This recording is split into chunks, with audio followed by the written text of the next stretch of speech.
Oke, di video kali ini gue bakal ngerekomendasiin HP dengan budget yang kentang parah. 1 jutaan kecil sampai di harga ratusan ribu. Yang pertama pilihannya adalah Itel A70. Untuk Itel ini menurut gue adalah salah satu pilihan yang paling oke kalau lu emang beli HP buat HP ketiga, HP cadangan, dan lain-lain. Kenapa? Karena handphone ini serba mubazir storage. RAM 12 GB 4/8 ya, dan 64 storage-nya. Dan ini menurut gua terlalu too much untuk sebuah handphone yang bakal kita jadiin untuk HP kedua, ketiga, atau HP cadangan. Dan handphone ini juga spare part-nya murah. Jadi kalau lu yang takut banget gitu HP utama lu kenapa-napa, nah ada HP kedua. Bisa jadi Itel A70 ini adalah pilihan yang paling klop. Karena ketika Itel ini rusak, lu kayak ganti LCD, lu ganti baterai, itu serba murah. Dan ini resminya di Indo ada cuy, jadi nggak terlalu repot lah. Jadi pilihan ini menurut gua cocok buat itu. Tapi kalau emang sekiranya pengen lu pakai, saran gua pemakaian yang ringan-ringan aja untuk handphone yang satu ini. Masih bisa kok dipakai daily. Tapi dengan taraf kayak lu buat balas chat WA, lu kayak scrolling tipis-tipis kayak baca-baca berita, atau sekedar lewat tipis-tipis ya, perselingkuhan biar lu lebih up to date ya, pakai HP ini masih bisa lah, masih sokin lah. Nah, di budget yang masih sama di 1 jutaan kecil, tadi Itel A70 tapi HP-nya tahun baru, sekarang gue bakal nawarin ke lu handphone yang tahun lama tapi rasanya lebih mewah. Nah, ini adalah Samsung Galaxy A50 atau A50s ya. Nah, antara dua handphone ini terserah, tapi yang paling ketara perbedaannya antara A50 biasa dengan A50s, fitur NFC-nya boy. Untuk pemakaian antara kamera, display itu mirip banget. Bahkan hingga baterai consumption-nya sama-sama aja, kayak sama-sama bisa buat harian tanpa ngecas berkali-kali. Itu buat Samsung A50 atau A50s kalau lo pengen ngincar kenyamanan di budget 1 jutaan kecil. Next, di budget 1 jutaan atau di bawah 1 juta di harga 800-900 ribu, ada Redmi Note 9. Ini buat lu yang memang kurang sanggup buat beli HP di atas harga 1 juta lebih. Lu mampunya kayak 1 juta pas atau di bawah 1 juta. Nah, ini adalah pilihan yang the best menurut gua. Kenapa? Karena lu dikasih fitur yang lebih modern ketimbang HP-HP baru di harga yang sama. Lu bayangin kalau lu spend duit kayak sekitar 1 juta ya, 1 juta bulat atau kayak 900 ribu lu beli HP baru, itu lu bakal dapat bentuk yang basic parah. Tapi tidak dengan Redmi Note 9 ini, udah Type-C, di sini juga lubang-lubangnya lengkap, ada jack audio, lubang mikrofon, lubang speaker, dan ya tipikal Redmi pada umumnya lah. Ada titik-titik di bagian atas lah. Ya tau lah, gua gak perlu jelasin secara lebar. Dan untuk masalah dimensi layarnya juga udah kekinian banget ya. Udah ala-ala semi-semi full view gitu, cuman tompel tipis aja untuk kamera selfie-nya.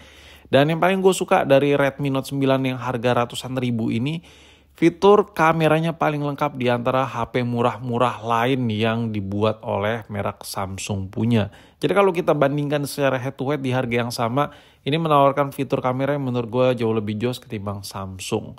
Dan lo bisa lihat tuh titik kamera depannya ini lebih modern ya. Bagi gue handphone bentuk kayak gini tuh jauh lebih modern ketimbang yang drop notch gitu ya, kayak Samsung pada umumnya ya kan. Ini kayak tompel tapi dipojokin gitu. Oke. Dan kalau kita ngomongin buat video recording, handphone ini juga masih oke aja. Ya bisa dibilang handphone ini cocok buat daily lah. Kayak lu punya aktivitas yang pengen lu rekam-rekam pakai HP ini masih mumpuni. Nah, untuk di segmen Redmi Note 9 ini, saran gue ini cocok buat HP kedua atau untuk pemakaian daily yang super ringan banget. Dan kalau masalah model, ini gue tahu bukan selera semua orang, tapi kalau gue boleh kasih nilai, ini salah satu desain handphone murah yang lumayan elegan, parah. Dari awal rilis di Indonesia langsung gue beli ini pada saat itu ya, pada masanya, anjir ngomong apa sih gue. Jadi pada saat rilis gitu, gue langsung beli juga karena pada saat itu, pada zamannya handphone ini lumayan hype. Dan gak nyangka ya anjay, sampai sekarang gue masih ngonten ini, udah bertahun-tahun boy. Next, gue bakal rekomendasiin yang lebih murah lagi. Iya, apalagi kalau bukan Redmi A2. Kalau lu yang kayak alergi banget HP hampir mendekati harga 1 juta kayak 900 ribu gitu, ini lebih murah lagi. Ini di bawah itu harganya, harga ratusan ribu. Ini adalah salah satu handphone yang menurut gue paling badak di antara rekomendasi-rekomendasi yang gue bacotin tadi. Kenapa? Karena kita bisa lihat dulu dari tipikal desainnya. Lu bisa lihat ya. Handphone ini kenapa gue bisa bilang badak? Karena dari sononya, dari oroknya, si pihak Redmi tuh udah ngasih bentuk-bentuk kayak ala-ala kulit jeruk gitu. Yang dimana kalau lo tanpa case sekalipun itu meminimalisir bentuk-bentuk lecet-lecet halus ya, baret-baret halus. Jadi handphone ini bahkan lu kayak anjir lah gue pengen beli case tapi gue gak ada duit. Ya udah gak usah pakai dulu. Ya, handphone ini terkesan badak jadi gak gampang baret juga karena belakangnya bukan yang polos kilat-kilat gitu ya kan. Jadi handphone ini emang cocoknya buat HP tempur sih menurut gua. Nah di segmen ini Redmi A2 ini cocoknya buat apa? Cocok mungkin buat lo ngasih kado ke ibu lu, ke nyokap, nenek, adik yang masih kecil yang gak terlalu intens pakai HP. Nah handphone ini cocok banget. Atau mungkin HP ini buat dipakai buat orang yang udah lumayan tua tapi pengen punya handphone biar bisa WhatsAppan. Ya HP ini masih cocok-cocok aja. Ya sesuai dengan segmennya lah. Handphone ini belum Type-C tapi bisa dibilang badak sekali. Kalau rusak benerinnya murah sekali. Murah semurah-murahnya. Lu ganti konektor aja kalau nggak bisa ngecas tuh lu beli bahannya aja tuh kayak cuma 3.000 2.000 cuy. Saking murahnya parts-parts yang ada di handphone ini. Tapi kalau kita ngomongin soal desain, handphone ini kokoh sekali. Di bagian sampingnya tuh list-list plastiknya tuh lebih tebal dibandingkan kaca touchscreen-nya.